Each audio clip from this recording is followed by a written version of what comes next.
The white media is always trying to select who the winners and losers are going to be. They want it to be a predetermined outcome.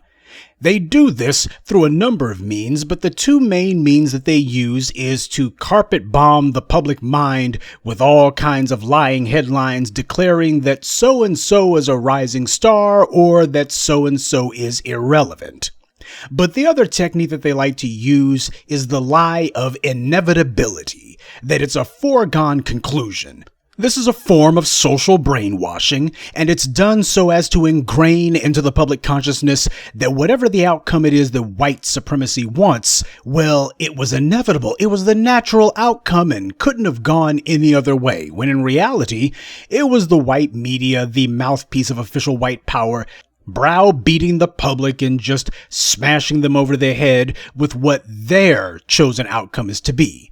In September of 2017, I had posted my classic video, The Deadly Deception of Kamala Harris. This was right after she made it into the U.S. Senate, and I was warning my people what it was that was happening. It was obvious from the white media coverage that just like Barack Obama before her, the Democrat leadership had long been eyeing her as being a potential tool who could be of use to them, and of course that's exactly what happened. But what they didn't count on, while they were busy choosing her to be the winner, they weren't counting on the fact that the black grassroots had effectively organized itself and that we were going to choose who the loser was going to be. But of course, Kamala Harris was not the first or the last of these bootlicks that white supremacy would trot out at us. And that being the case, since they took a huge L and they had to just hand her the vice presidency because she proved that she couldn't corral any black support on her own, which showed that black people are starting to demand things that white supremacy cannot even rhetorically engage with, which is what the real danger here is. Now we see white supremacy trotting out the coon class of 2021. We're going to take a look at 3 of them in particular for this evening's video address. If you're not already subscribed to this YouTube channel, go ahead and hit the subscribe button now, along with the bell icon, so you can be notified whenever a new video is posted. And if you're already subscribed, check and make sure that YouTube hasn't unsubscribed you. And of course, be sure to give the video a like, as well as share it on your social media. The white supremacists hate that.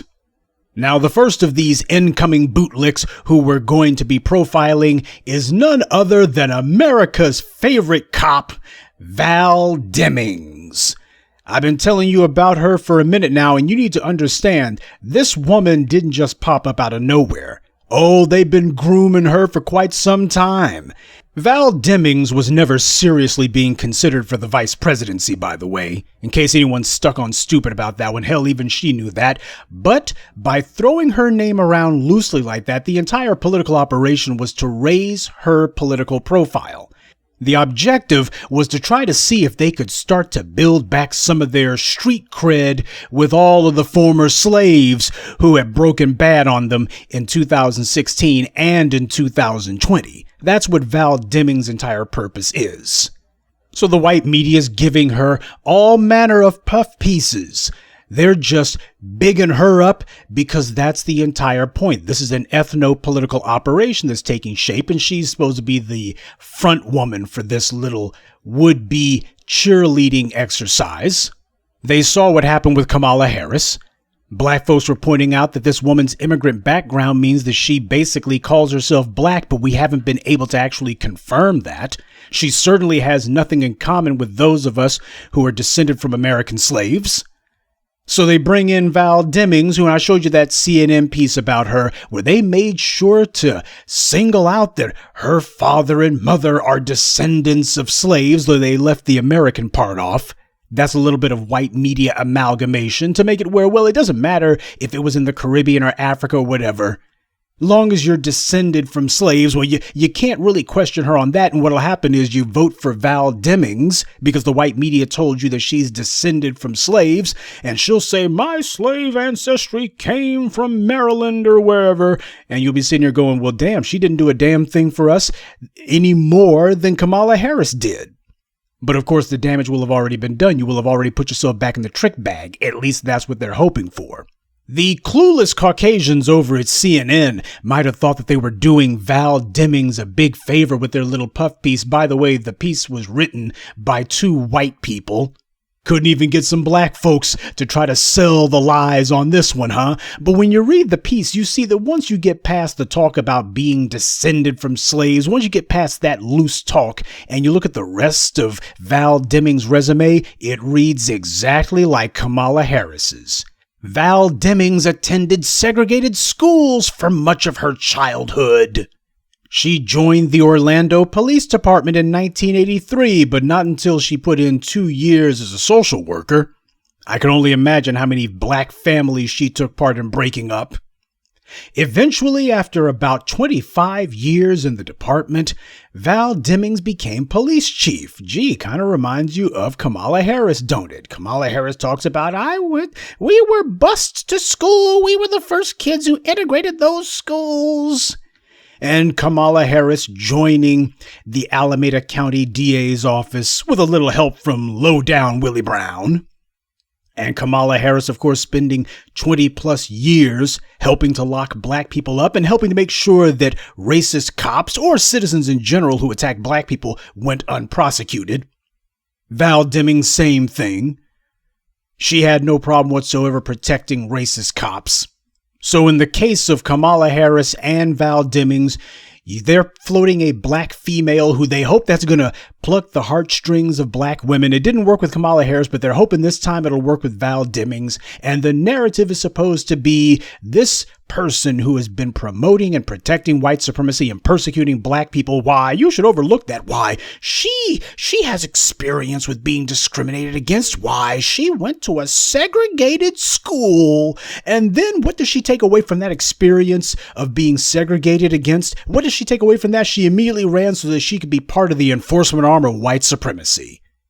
And when she was there, she protected every racist cop that she could. There didn't seem to be an act of police brutality that Val Demings, on her watch, during her tenure as Orlando police chief, not to mention before that, she never spoke out against police racism, never spoke out against police brutality, never testified against anyone, never went to the public and said, we got to crack down on all of this police misconduct. When she became Orlando's police chief, didn't go after anybody, didn't do a damn thing.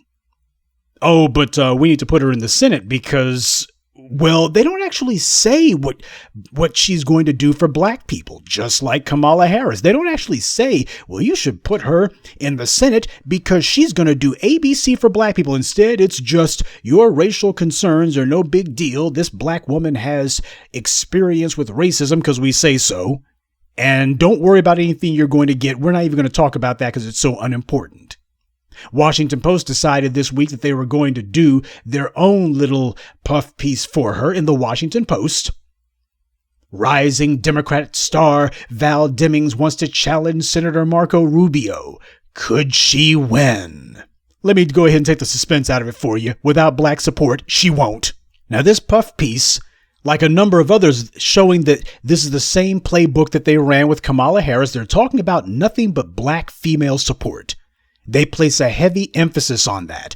Just like with Kamala Harris before her, they're looking at Val Demings and going, well, we can't rely on black men to go for the okie doke. Well, hate to break it to you, Washington Post, and whatever black flunkies you got writing this propaganda, you increasingly can't depend on black women either, because the issue is turned to tangibles.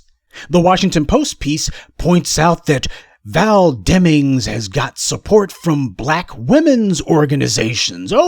She has a network of black women's civic organizations. Gee, doesn't that remind you of the CNN piece that was talking about Kamala Harris's secret weapon, her black sorority ties? Or was it USA Today? The white media said that Kamala Harris had all kinds of secret weapons from her prosecutorial background. That was the white media trying to turn a negative into a positive. Oh, her being a prosecutor, it's not that it hurts her with black voters. We're going to say that because she was a prosecutor, why, she's grilling Mike Pence. She's gonna grill Donald Trump if she gets into a debate with him. That prosecutor's background, that's an asset, not a liability. Well, it turned out they couldn't spin that one, and they won't be able to spin this for Val Demings either. This goes on to say that in a recent article, one of the authors of this puff piece, that's who this Dow character is, one of the authors of this article, found that black women's political ambitions have often been misunderstood and underestimated. That's going to be the tone of this piece, by the way. They sprinkle a lot of insincere praise of black women in this piece without ever saying what the hell Val Demings is going to do for black women or black people in general. But the piece says that Val Demings has cultivated support, including local and civic organizations and institutions such as historically black colleges and universities and black churches. Gee, here we go again. Same thing as Kamala Harris, second verse, same as the first. Kamala Harris's, quote, local and civic organization support. That means professional do-nothing societies such as the Urban League and the NAACP and the National Action Network, etc. That's what they mean by local and civic organizations. These little sock puppet organizations sucking up to white power. And institutions like historically black colleges and universities. Let me guess, Howard University by any chance? I mean, those guys are never late. And black churches. Yeah, we can have a bunch of pulpit pimps and a bunch of these pork chop preachers ain't done a damn thing for the black community, but they will invite dyed-in-the-wool certified bigots like Mike Bloomberg to come and preach to the congregation and say, vote for this guy. They will do that. They ain't going to do a damn thing to actually hold these bastards' feet to the fire. No going after the thugs in blue, but they will invite the people who have written the laws and pushed the policies to mass incarcerate black folks to their churches. These pulpit pimps don't have a problem with that, and that's who the white media is trying to turn into a positive, that Val Demings is going to have support from professional do-nothing organizations. She's going to have support from party schools like Howard, who turn out such trash as these HBCUs who turn out such walking garbage as Kamala Harris and Roly-Poly Martin, and black churches, one of, if not the single most useless institution in the black community, by the way. See, we were able to break Kamala Harris's back in spite of her support from her black sorority that she was a part of, that black Greek sorority she was part of. And the NAACP and the Urban League and the rest of these quarterly luncheon groups, they weren't able to save her presidential campaign, and the black churches weren't able to do it for her any more than they could for Bloomberg.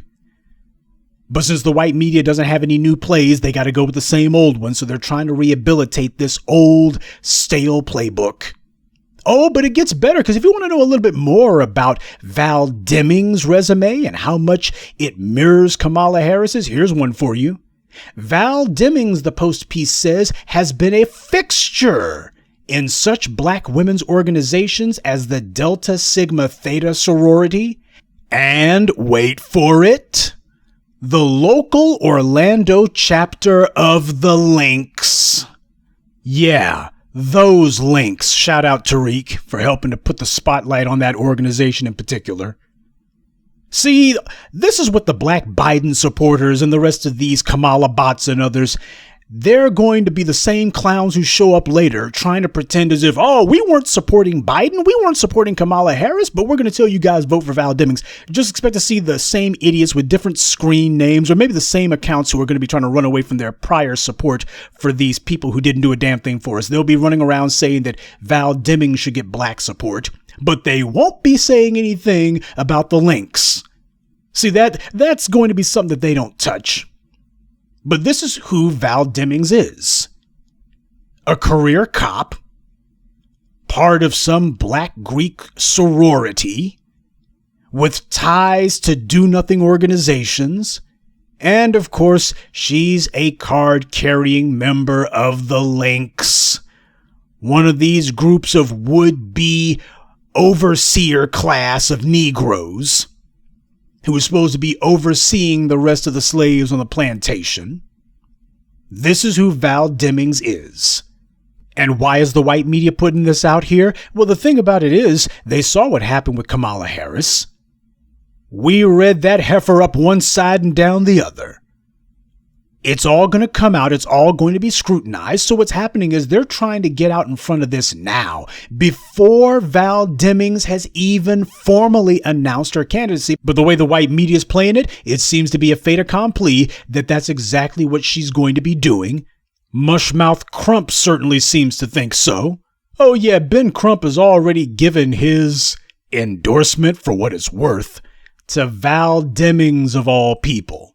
He's already giving his endorsement to Val Demings, along with the brother of the late George Floyd. George Floyd's brother's doing that. And I know what you're thinking. You're thinking, man, this reminds me of like when Tamir Rice was murdered. Reminds me of Trayvon Martin's mother running for political office. Tamir Rice's mother ran for office and got it. She made it to Congress. Trayvon Martin's mother's another classic example. Now you got George Floyd's brother. It seems whenever these black folks get murdered by some race soldier, what happens is you got their family members and relatives and such all trying to figure out how they can use that as a springboard to get something for themselves. This is the reason why you don't see me going out there hard in the paint whenever people get killed. And I'm looking at their relatives and going, I'm going to look at what you do because A, just to see, do you declare that it's racial or not? If so, how hard in the paint do you go to get these white supremacists put in prison? Do you call it an act of white supremacy? Do you call it race-based violence? Or do you decide you're going to hold back and, well, you're going to be very careful about what words you use. You're going to be real soft. You're going to be very soft-spoken about it. Like you're holding out for something. Like you're going to be trying to use this as some sort of springboard for yourself. But to continue with the Washington Post piece, one of the other authors of this article, their research suggests that Val Demings may have a hard time winning votes from millennial and Generation Z black women. Now, this is the white media giving a circuitous, they're giving an oblique confession here that the sister girl routine that Kamala Harris ran and fell flat on, that crap is officially dead. Oh no, you're not going to be doing the old playbook of, I'm going to come up and do the sister girl routine and girl, y'all know how them black women is and it's black girl magic and it's our time and these men ain't holding us down. That sister girl routine ain't going to fly. It didn't work for Kamala Harris and now we can go ahead and officially call the time of death. That's what this is meant to get around saying. The sister girl routine won't fly because the black media killed it. We rendered that little ploy obsolete. And clearly black women were on board with it because they understand that it was just a trick. But of course, the white media can't say that because they're the ones who were pushing that garbage in the first place. That was their tactic, their trick. So they can't just say, well, black folks rejected it, black people defeated it. So instead they're saying, black women might have some questions. All the exposing of Kamala Harris that we did, damaging her, making her law enforcement record into a liability, a deadly liability that sunk her political campaign for the presidency. What they're doing now is they're admitting that, well, we understand that black women, they're not as gullible and dumb as the white media and the white consultants and backers of these candidates seem to think that they are. Oh, we're trying to play to black women because we realize the black men already turned their backs on us a long time ago. And what little hope we might have of thinking we can get black female support, well, we better be honest, they ain't exactly as dumb as we like to think they are. That's what this means. Oh, millennial and Generation Z black women. Hey, there's one born every minute. They're a bunch of suckers. They're young. They ain't got much knowledge. Well, they're listening to the black media. The black media is gaming them up. The black media is informing them and educating them and making sure that they understand who's on their side and who's not. So what they're saying is the research suggests that these millennial and Generation Z black women who they were desperately hoping would fall for it, would be gullible and would fall into the trap. Well, it looks like these black women consider police reform, and they're being careful not to say punishing the police. They keep saying police reform. They're not saying reform the police. They're saying either get rid of them or you're going to punish them harshly. But again, we can't say punish the police because the white media happens to be the fourth estate. That means the fourth branch of government. And you can't have one branch of government actively trying to get the other one completely and thoroughly put in prison. You can't do that, so they're having to be very careful. The white media is tiptoeing around the issue. But they follow up by saying the fact that Demings served as Orlando police chief may rub them the wrong way. May rub them the wrong way? That's two lies for the price of one. First of all, she's already rubbed millennial and Generation Z black women the wrong way. Ain't no may to it. And two, you're not going to sit here and equivocate this as if black women are not decided about whether or not the police should be punished. That's what this really means. This is just a variation on what USA Today did with their lying article, their lying headline saying that stop and frisk wasn't hurting Bloomberg among black voters. Looks like stop and frisk isn't hurting Bloomberg with black voters after all.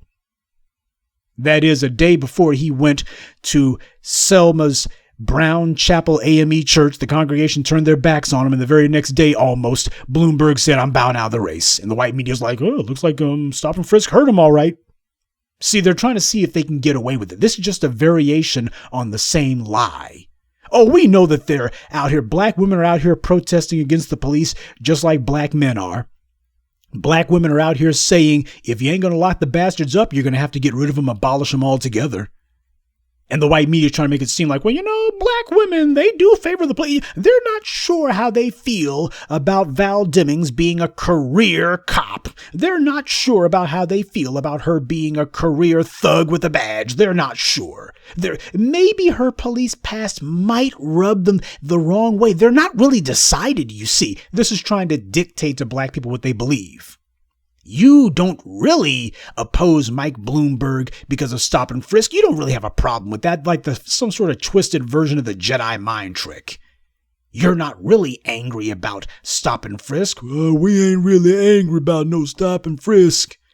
You don't really hold Val Demings' past as a cop against her. We don't hold her police past against her. So this is what's going on with Val Demings. You have a woman who is trying to trade on her ancestry. Just because you got the bloodline doesn't mean you got the bond. Okay, that's why I told everybody, look, we got to make sure that we're very specific about who and what our group identity is. And if you're just looking and going, well, I have a requisite amount of melanin, and why my ancestors were on the same plantation as yours. Yeah, but we know that a number of folks on the plantation were working with massa, not against them. We know that a lot of them fools who walked off that plantation are the exact same bootlicks, backstabbers, and treacherous cutthroats and dirtbags that we're having to deal with now. So if the only thing you got to say for yourself is, I can trace my bloodline and lineage back to the same plantation as yours, I'm looking and going, and it ain't hard to figure out whether you were a field Negro or not. It ain't hard to figure that one out. So don't let the white media get away with weasel words, because what they're trying to do is to appropriate our language. That's what they're trying to do. Same as that they've been trying to do with reparations. They're trying to appropriate our language and to invent some sort of false definition. One that makes it where the bootlicks, one that makes it where all of these backstabbing bastards somehow have some thin air of legitimacy. That's what they're trying to do. They're trying to credentialize and legitimize these scumbags. And they're attempting to try to use our language to do it, or at least this phony, bastardized, twisted version of our language. We have to be very clear about that. We're not letting the white media try to take control of the discussion by taking control of the terminology.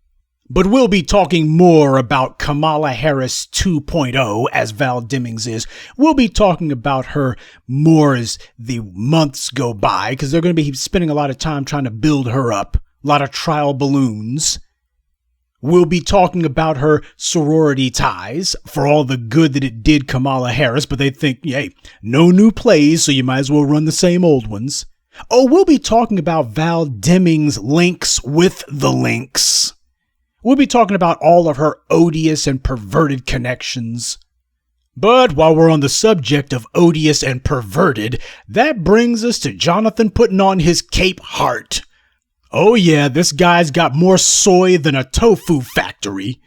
But Jonathan Capehart, who is another sterling example of a bootlick Negro who will do anything just to get gainful employment from the dominant society, and that's all he's good for. He'll tell any lie, push any falsehood, throw black folks under the bus. Well, apparently he's been given a weekend gig.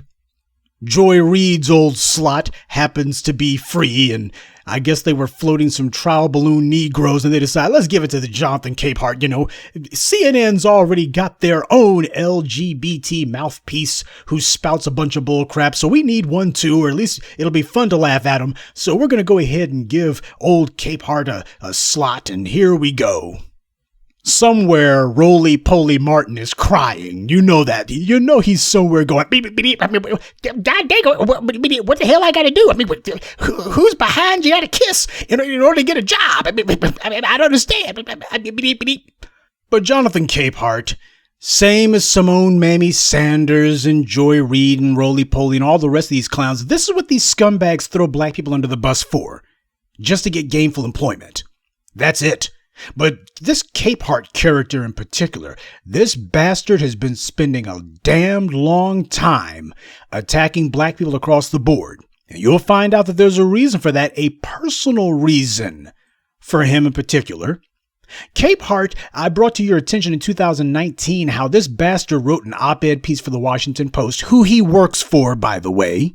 And it's obvious that they didn't hire him to do any sort of hard-hitting journalism. The boy couldn't figure out how to investigate a missing bike, much less any sort of real news. But his job is to be the puppet for them, the meat puppet who says the garbage that his white editors and publisher can't say. So he wrote an op-ed piece a couple of years back called "No Reparations Check of Any Amount Could Substitute for an Apology." That bastard actually had the nerve to write that and to let his name be attached to a lie like that, a damned lie like that. No reparations check of any amount could substitute for an apology. Yeah, black people don't want to make sure that white supremacy is forced to give up the very thing that they enslaved and oppressed us for, which was monetary gain. That means everything, because that's what the bastards committed the greatest crime in human history for, monetary gain. Stripping them of it means that you have effectively neutralized the very thing that they did it for. So you can look these white supremacist bastards in the face and say, hey, all that for nothing. If it doesn't mean anything, if a reparations check doesn't have any value, then why the hell is it that they're fighting so hard not to do it? If a reparations check was really so meaningless, then why don't they say, here's the check? Okay, great. If that's all you guys want, here's the check. Check, money order, cash. And how do you guys want it? We'll back that Brinks truck up to your house. If a check didn't mean anything, apologies are meaningless. Every week, in fact, every hour, it seems, some white supremacist gets caught committing some heinous act of racism, and they all have no problem giving some phony baloney quote-unquote apology. Hot air from a white supremacist is the easiest thing in the world for them to do. Tangibles, the bag. Oh, the white supremacists made it very clear, we'll fight you in the streets before we give in on that one. Well, last summer they found out exactly how things would go if push came to shove on that one. But this bastard Capehart actually had the nerve to write a lie, and the Washington Post gleefully posted it, saying no reparations check could substitute for an apology. Now, people are talking about the Tulsa race riot. I posted on my Twitter feed about how the survivors of that racist massacre, a few of them are still alive 100 years later, and they were pointing out what the hell it was they went through and how the town has been using the race massacre to enrich itself and claiming, oh, come see the places where we killed all these black people. They get to make money off of claiming that they have learned from there. Oh, how sad it was. They said, we have not been compensated for that. They've been making money off of that, and we want to make sure that they lose the very thing that they slaughtered all these black people for. Do you think that putting on his Capehart would tell those black survivors of the Tulsa race massacre anything different? He would tell you, well, you know what you really want is an apology. You don't really want a reparations check. You guys just want an apology. This is a self-hating bastard. This is the problem with these quote-unquote intersectionalists. Jonathan Capehart thinks that what he does in the bedroom is far more important than his survival, and he's already made it clear he's written off the survival of every black person in America. Only thing that he lives for is for somebody to approve of what he does in the bedroom. That is the single most important thing to him.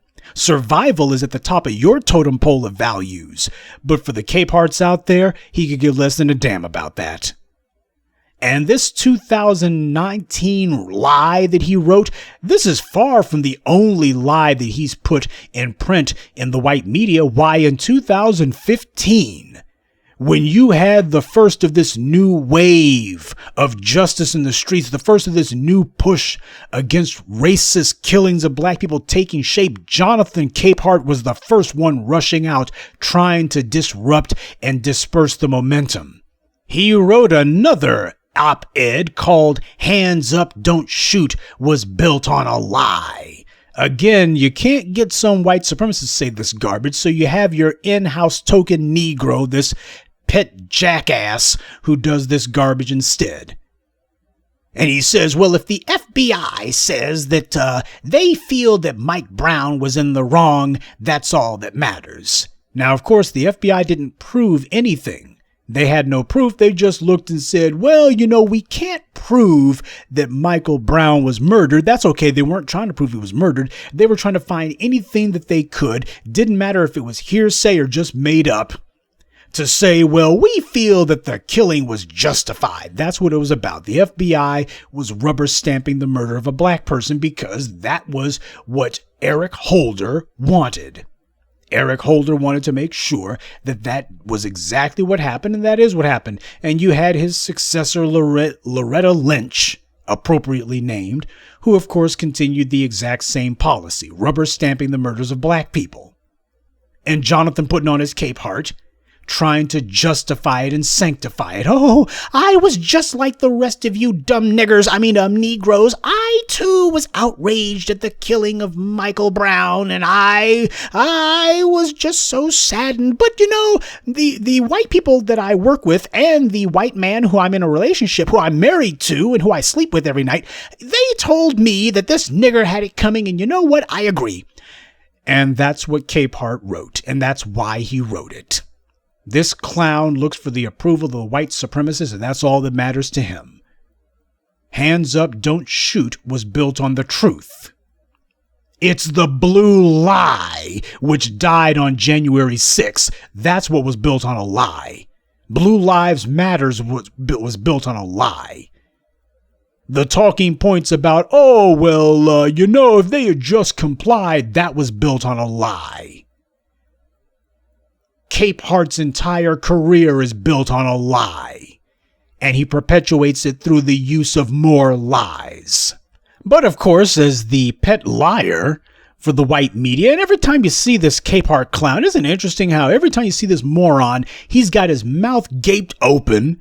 Obviously, that's his favorite position for it, but he's sitting here looking like a damn slap-happy moron. Hey, talk about truth in advertising.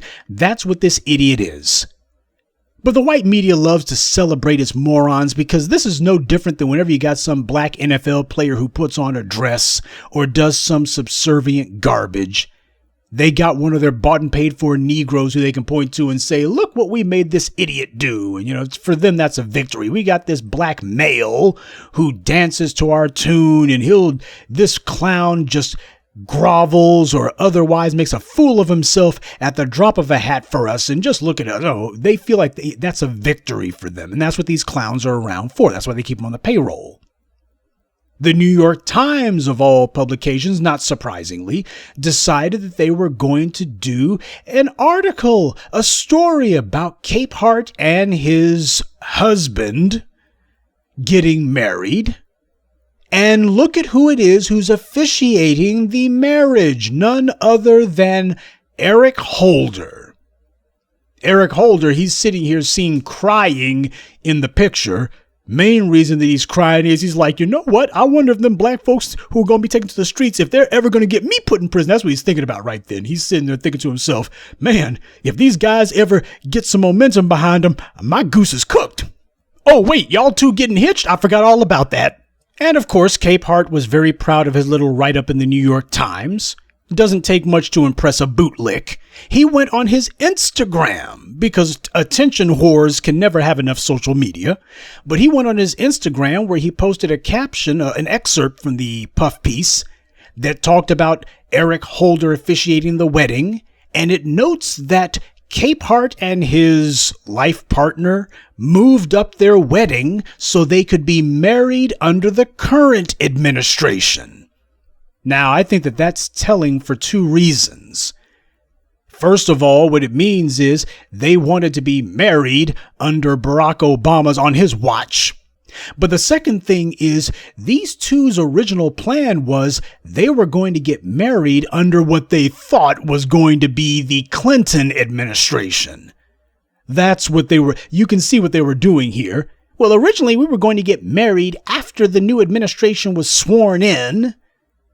But we had to move it up because those damn black voters out there, those damn black voters in 2016, they robbed us of the Clinton administration because Hillary Clinton wouldn't do anything for them, the bastards. How come they can't just be satisfied with nothing like I am? That's what Capehart was thinking. But because black voters upset their little apple cart, instead of being able to get married and hitched with Hillary Clinton officiating the ceremony, instead they had to settle for Eric Holder. They had to hurry up and do it 3 days before Donald Trump got sworn in.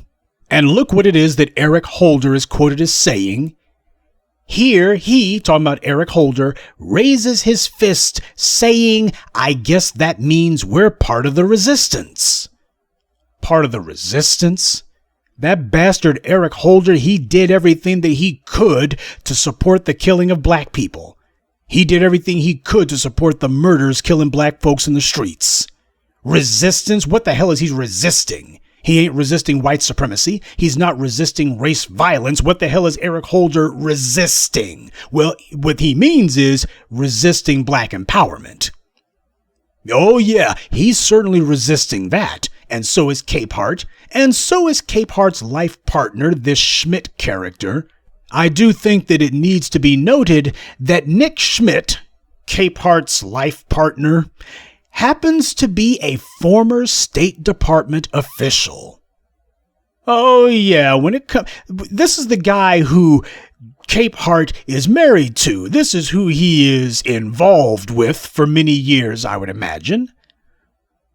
So it's pretty obvious who it is who's the top, or whatever you want to call it, whoever it is who's actually wearing the pants in this relationship. Pretty easy to tell who it is.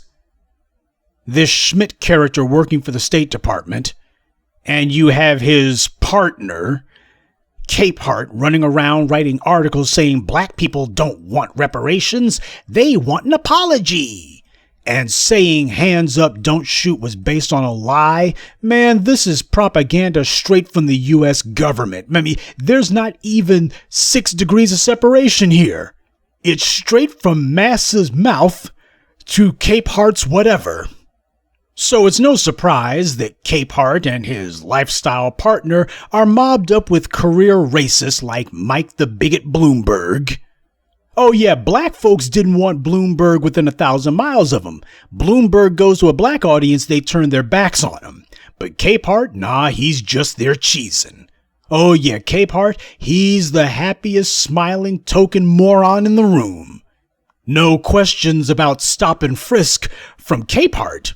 Oh, no stories that stop and frisk was based on a lie. Oh, he ain't writing any opinion pieces like that.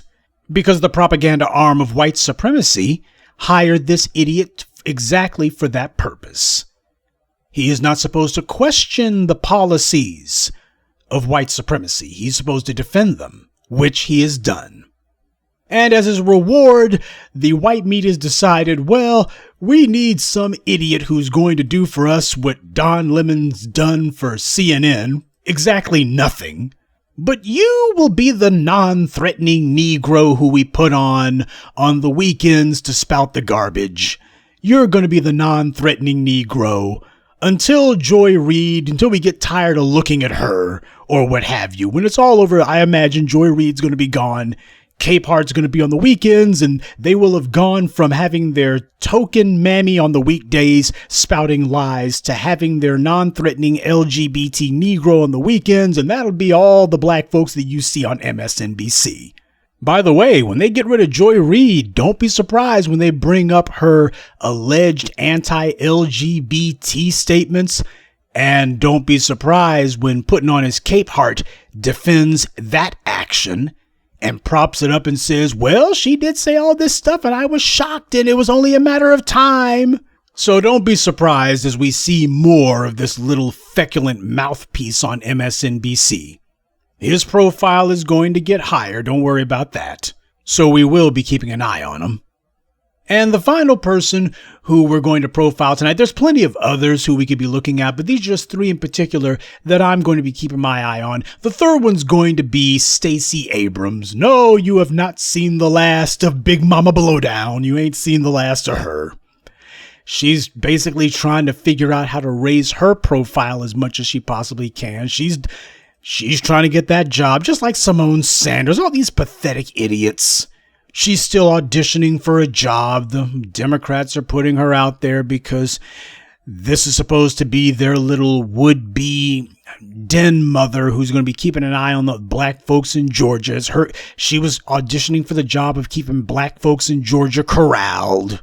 Her job is to make sure that when black folks say these Democrats ain't doing a damn thing for us, she says, well, I am as displeased as you, and that's why we got to vote against the Republicans. We got to vote against the Republicans. And wait a minute. How are we going to vote against the Republicans if we're voting for the Democrats? Well, I've talked to Joe Biden and Kamala Harris, and they told me blah, blah, blah. No, we're past the time of talk. That's the problem. It's all talked out. We need to have consequences for those who act against our interests. You ignore the black vote, or you decide that you're going to try to undermine our interests.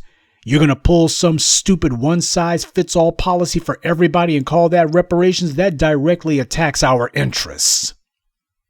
And you got to pay for that. We got to punish you for that. We got to put some pain on you for that. And you run interference for the bastards who do. Black folks murdered in the streets, and you decide that you're going to be running around saying, well, hands up, don't shoot was based on a lie, and you don't need any reparations. All you need is an apology. See, it's no accident that clowns like Simone Sanders and Capehart and others, that the powers that be go ahead and give them a pat on the head or give them some sort of token job. That's white supremacy advertising to the bootlicks, and we must be very honest with ourselves. Tragically, there is no shortage of black people who are willing to sell out the rest of us. We have to be honest about that because we have not put in place a critical mass of black folks determined to punish that kind of treachery. We're getting that started. That's what taking down Kamala Harris was about.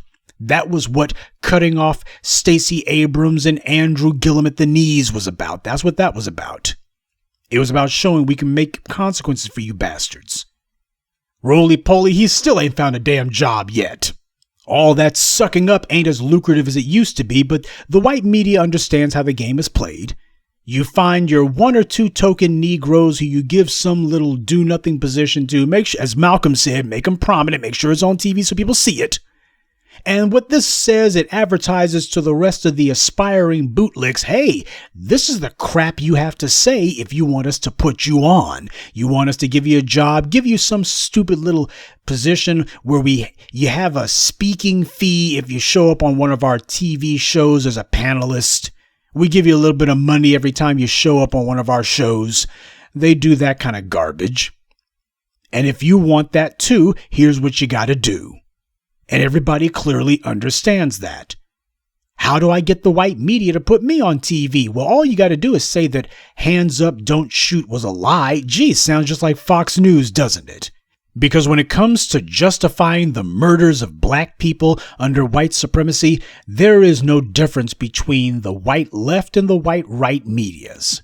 There's no difference. They're both flip sides of the exact same coin. They put aside that pretense when it comes down to talk about black people. So the exact same lies that you hear from Fox News, you see being published in the Washington Post, the same lying talking points that you would see from a Newsmax or an OAN, you also hear being repeated on CNN and MSNBC. All of these bastards operate out of the exact same playbook and for the exact same purpose. And then afterwards, you can have clowns like Eric Holder pretending that, hey guys, we're part of the resistance, when everybody understands, resisting the Negroes, resisting black people empowering themselves. That's right. We're going to resist that. We're fighting that. We're not giving an inch on that. But don't be surprised when Stacey Abrams announces her next run for political office. Oh, you will be hearing from her again. She will certainly be spotted again like a beached whale washing up on the shores of Georgia. She'll be sitting there going, you guys didn't forget about me, did you? And she'll be off to the races again for another political office that she most likely can't win. But Stacey Abrams is going to be to politics what Donna Brazile is, only more obnoxious, and at least Donna Brazile had the good manners not to be running for political office. She just showed up on the talk shows and hawking some book.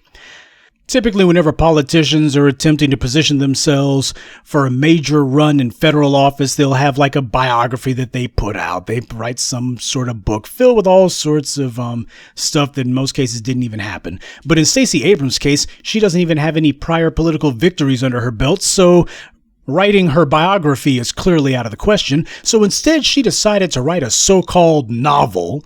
She decided to write a work of fiction. Well, that makes sense, and her fiction book will look good on the bookshelf right next to her book of talking points and that her DNC handlers gave to her.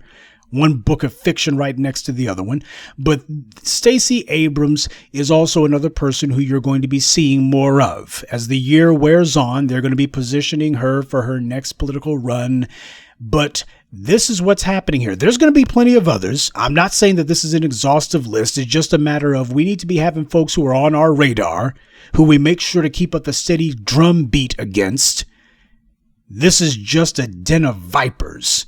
Treason left, right, and center. Because while Stacey Abrams is sitting here telling you you need to vote for the Democrats, she ain't telling you what it is you're voting for. No policies been put on the books and no punishment for the Democrats as they fail to follow through. See, with everybody else, it's a matter of if we don't follow through, you should hold our feet to the fire. And every other group, they make it very clear. We don't get what we want. Here's what the punishment will be. With black folks, on the other hand, you better do it or those mean old Republicans are going to say something mean about you. We are the only group of people who have this rump contingent of political dead-enders who are determined that they are going to try to prove themselves worthy of a pat on the head. We're the only group of people who apparently can be made to get to the polls simply because somebody says something. You don't ever go vote because of what somebody says. I don't care if they're saying something for you or against you. You vote based on what you're going to get. If the bastard who says something against you is going to get punished, then it makes sense to go to the polls to punish them. But if the other person who's running against said bastard doesn't tell you what you're going to get, then what the hell are you voting for? The entire point of voting is not some empty civic exercise. It is done, as Bill Moyers put it, to decide who the winners and losers are going to be, who gets what. And you can tell from the putrid track records of the Val Demings and the Jonathan putting on his Capeharts and the Stacey Abrams. In the case of Stacey Abrams, black people ain't going to get a damn thing. And in the case of Capehart and Demings, black people are going to get assaulted, killed with impunity, while you got some smiling goofball moron who is going to be saying, well, you guys' claims of being innocent victims, that's just a lie. And you don't need tangibles, you need an apology. Hey, it's good enough for me, that should be good enough for you too. Well, Kamala Harris found out that when the black media makes it a point to keep its eye on someone, it's to make sure we find the right moment to take you down. Because when we make it a point to keep your name fresh in the ears of the black grassroots, we're not doing it simply as a way of saying something and slamming our gums. We're not doing it as an empty form of political entertainment. We do it because we've identified some tools that white supremacy thinks it's going to be using against us. And we want to make sure that we put our people on full alert. So I know that clowns like Capehart, they love to go on social media, on the internet, on YouTube, and figure out when someone's talking about them. Oh, they just love getting some attention from somebody. Well, you're going to be getting plenty of attention, Capehart. We're going to make sure that black folks are well aware of all your dirty deeds. And Val Demings, while you got the Washington Post trying to give you charitable write-ups, we're going to be making sure that we write down all the dirt that you've done. Kamala Harris couldn't run from her record, and you won't be able to either. The sororities and the pork chop preachers and the professional do-nothing organizations, these asinine social clubs, what they are, and your pals in the links, they won't be able to help you any more than they helped Kamala Harris. But the thing is, you don't have anybody looking to give you a vice presidential anything. Oh, what's going to happen? You think that there's going to be some sort of post in the Biden administration? I'm afraid those cabinet positions are all filled. So I guess that before it's all over, Val Demings is going to be having knockdown dragouts with Simone Sanders in the White House basement to see which one of them gets to carry Kamala Harris's bag around and be completely and thoroughly ignored. Well, Val, if it makes you and Stacey Abrams and Capehart feel any better, the black media won't be ignoring you. No, we are not going to forget about you at all. And we won't let the black grassroots forget about you either.